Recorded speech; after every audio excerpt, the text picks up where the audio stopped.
Yukarıdaki şeyimizden devamı hürmetli vatandaş. Önceki devamı mavzu yok devamı. Bugün Çiğsağ 2019 yıl 7. ayının 7. günü erteki yakşembe devamını anlayız vatandaş. Umumun bayan mavzulu haber ilan kılıp, haberde 2014 yılı 5. aydan başlap Şinjan'ı başkuruşunun özgürlüğünü umum yüzde tanıştırdı. Şinjan'da vaziyet özgürlüğü doğrusunda faydalanış kabul edilen Şinjan'a başvuruş cihette mühim mesul bolgan Merkezi Komitet Siyasi Büro'nun azası Memleketlik Siyasi Kengeç'nin başlığı Wang Yang'ın ifade bildirgenliğidir. Wang Yang 2018 yılı 4. aydan 2019 yılı 3. aygacha iki qatam Şinjan'a bölüp tekşürüş elip berip birinci qatamda mundaq dedi. Cemiyet muqimligini mustahkamlab, yaxshi vaziyat yarataylik dedi.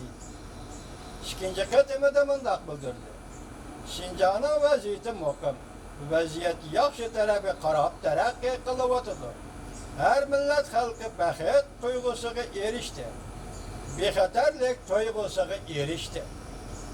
Buradan qaraganda Şinjan'da 10 yilda davomlashgan zo'ravonlik oxiri tizginlandi.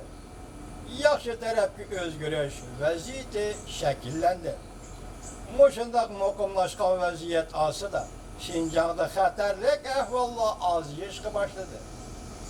Muqimlikni saqlashga yetib kelayotgan besim ozayishga boshladi.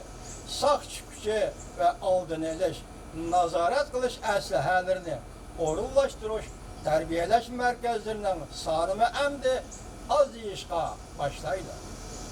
Lekin Wang Yang ikkinchi qatim Şinjan'ı so'zdan ko'chirganda mundaq ta'kidladi. 3 xil kuchlarga yuqori darajalik besim qilish siyosatini saqlash. Bu sözden qaraganda muqimlikni saqlash kuchining ojizlashib ketishi yoki kuchlik bo'lishi bu bir uzun muddatlik jarayondir.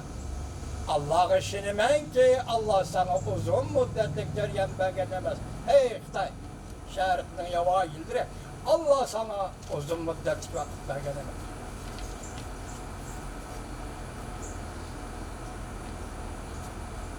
Yana devam hürmetli vatandaş, Prezident Erdoğan muhbirlarni kutib olish yig'inida Şinjan'dagi jazolash lagerlari to'g'risida ifoda bildirdi. İki taraf, Türkiye, Jungo taraf intayin sezgir bo'ldi. Mavzuli xabar 7. ayning 4. günü Twitter betida e'lon qilindi. Xabar bunday boshlandi. Türkiye Cumhuriyeti Prezidenti Erdoğan 7. ayının 2. günü Beijing'ni ziyaret qilib, Beijing'da Reis Xi Jinping bilan suhbat o'tkazdi. Hamda Turkiyaga qaytib kelgandan keyin matbuot muxbirlarining ziyoratini qabul qilib, Şinjan'da qurilgan qayta tarbiyalash lagerlari to'g'risidagi ko'z qarashlarini bayon qildi. Universal matbuotlar 7. ayının 5. günü xabar qilib, mundaq ko'rsatdi. Prezident Erdoğan 7. ayının 2. günü Beijing'de Reis Xi Jinping bilan ko'rishgandan keyin Şinjan masalasiga aloqador so'z iboralari muloyim bo'ldi. Türkiye tarafdan bir Jungo siyosatini ijro qilish ching turadiganligini ta'kidladi.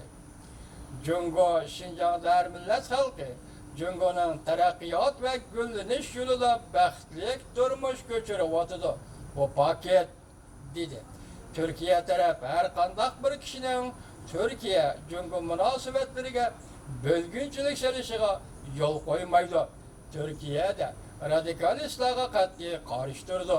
Jungo bilan siyosiy ishonchni ilgari surib, bexatarlik bo'yicha hamkorlikni kuchaytirishni xohlaydi. Türkiye'nin erkinlik viziti mundaq ko'rsatdi. Prezident Erdoğan Beijing'dan ayrılıp Türkiye'ye qaytib kelishdan burun muxbirlarga mundaq bayon qildi. Bu meselenin her iki tarafga sezgir mesele ekanligini o'ylaganimizda diqqat vatandaş. Bu meselenin Şinjan meselesini, bu meselenin yig'ib olish lageri meselesini her iki tarafki sezgürü mesele işgalligine oyluğunumuzda bu meselenin hal kılışka çare izlep tepişimiz gerek. Bu meselenin hal kılışka çare izlep tepişimiz gerek dep hesaplayman. Şinjan meselesini kalaymakan götürüp çıkıp Cungo bilen ciddi münasebet payda kılgıcı kişilerge Prezident Erdoğan agahlandırışmadı. Devamını anlayış hürmetli vatandaş.